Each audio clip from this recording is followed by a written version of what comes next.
Arsenal remains monitoring a special player from Real Madrid. Arsenal is actively seeking new players to strengthen its squad in the summer and continue its rebuilding process. Regardless of their performance in the current Premier League season, it is anticipated that the Gunners will prioritize strengthening their team. Gone are the days when Arsenal hesitated to invest in top players from big clubs. They have shown willingness to break their transfer record, as evidenced by the acquisition of Declan Rice. The prospect of spending money on valuable players is now embraced by the club. Reports from Cadena SER suggest that Arsenal is planning a summer transfer for a player from Real Madrid, specifically Rodrigo. The Brazilian winger remains an important player for Real Madrid but could potentially be sacrificed if Kylian Mbappé joins the club. With Mbappé considering a contract offer from Real Madrid, it is widely expected that he will become the next standout signing.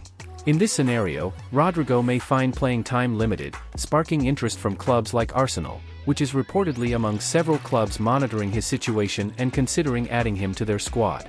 Rodrigo is an excellent player and would do a fantastic job for us if we add him to our group.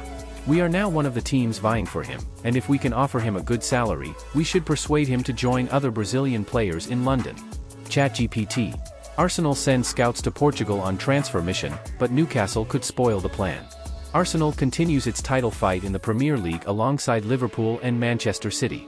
The Gunners reportedly sent scouts to Portugal to watch Porto star, Evanilson, in action against Estoril on Saturday night. Mikel Arteta has made it clear that he wants to strengthen his squad on both sides of the field when the summer transfer window opens, with players like Joral Hato from Ajax and Ousmane Diomande from Sporting being considered for defence. The Gunners may also be looking for an attacker, with Ivan Toney from Brentford and Victor Osimhen from Napoli among those linked with a move to the Emirates Stadium. Another name believed to be in the mix is Porto's Evanilson, who has scored 22 goals in all competitions for Porto this season.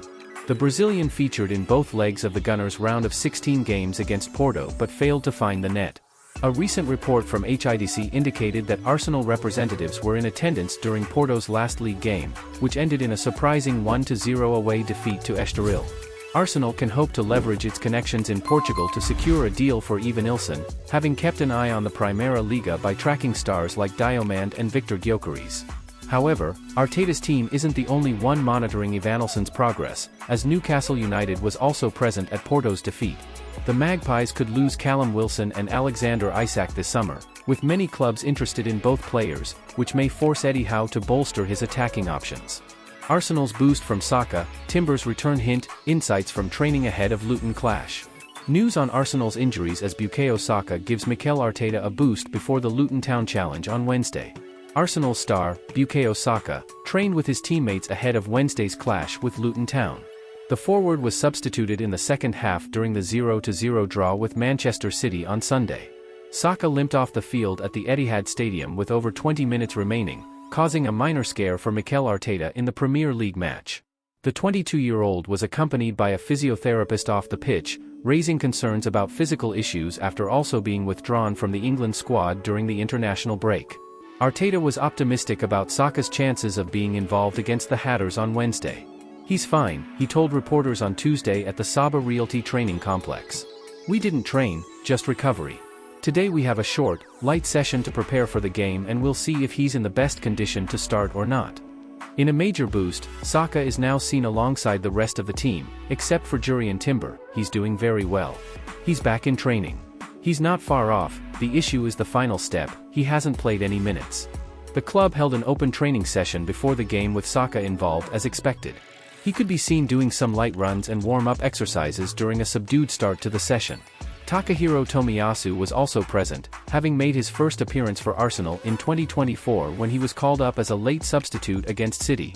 Arsenal had time to recover on Monday before hosting Rob Edwards' struggling side in North London.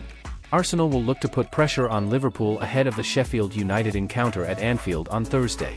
The Gunners have an almost fully fit squad at their disposal, with Timber the only expected absentee for the upcoming match. Does he need a game with the U21s? Arteta reflected in his press conference. Does he need 2 games? He's constantly training with us to see how long this will take in the final part, which is complicated and sometimes takes a bit. We hope he'll be back as soon as possible. The head coach also remained open to the possibility of the Dutchman returning to play this season, having not played since the first match day in August. "I think he has a good chance," he explained. I don't know the percentage, but he has a good chance and he will push as hard as he can. Gabriel Martinelli was also involved after being out for 3 weeks due to a foot problem. He came on against City in place of Saka. The suspension of Kai Havertz risks the Premier League title dream after Mikel Arteta solved a major problem. Mikel Arteta must ensure that Kai Havertz avoids a yellow card to prevent a suspension nightmare. In Mikel Arteta's first 2 full seasons in charge, Arsenal found themselves in the lower half of the Premier League fair play table, with only Manchester United in a worse position than them. Yellow and red cards were piling up, causing issues in the team's form and competitiveness in the league. Meanwhile, Liverpool and Manchester City, the pace setters of the league at that time, were comfortably at the top. However, fast forward to 2022/23, when the Gunners competed for the title for the first time in over a decade and finished third. West Ham, 1, and Man City, 2, were the only teams in a better fair play position. However, as Arsenal chase the championship for the second consecutive season, with 9 games remaining, they are at the top of the fair play table. The Gunners have accumulated only 42 yellow cards this season compared to Sheffield United, who are at the bottom and have received 81. Only 2 red cards for Arsenal have also helped in the count, and they are 3 points, in this aspect, ahead of second-placed City and 23 ahead of 10th-placed Liverpool. This certainly highlights the work done by Arteta to change the team's dynamics in terms of discipline, with his players much better at avoiding unnecessary penalties. That said, Kai Havertz, who joined in the summer, is the player with the most cards on the team, with 10 yellows in all competitions. If all these were in the Premier League, he would have to serve a 2-game suspension, just like City's Rodri will if he gets 2 more in the next 3 games. However, it is this deadline that could save Havertz from the same fate. After the 32nd week of Premier League games, suspensions for yellow card accumulation cease. In the league, Havertz has only 7 yellows, which means that if he avoids receiving a yellow card in one of the next 3 Premier League matches against Luton Town, Brighton, and Aston Villa, then he really won't need to worry about future warnings. Havertz has earned a certain reputation for having an edge that was lacking in the Arsenal team. A player willing to play the game and rile up other players, akin to former Blues player Diego Costa. He even switched to the striker position at Arsenal, the same role Costa played at Chelsea.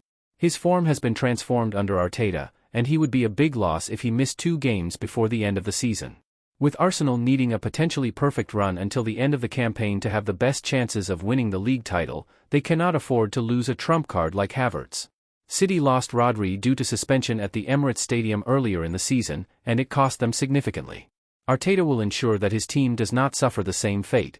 And if you follow our channel, you already know that we are bringing the most exclusive news to the forefront every day, and if you are new here, don't miss out and subscribe to our channel so you don't miss any Arsenal news that we post here daily. Thanks.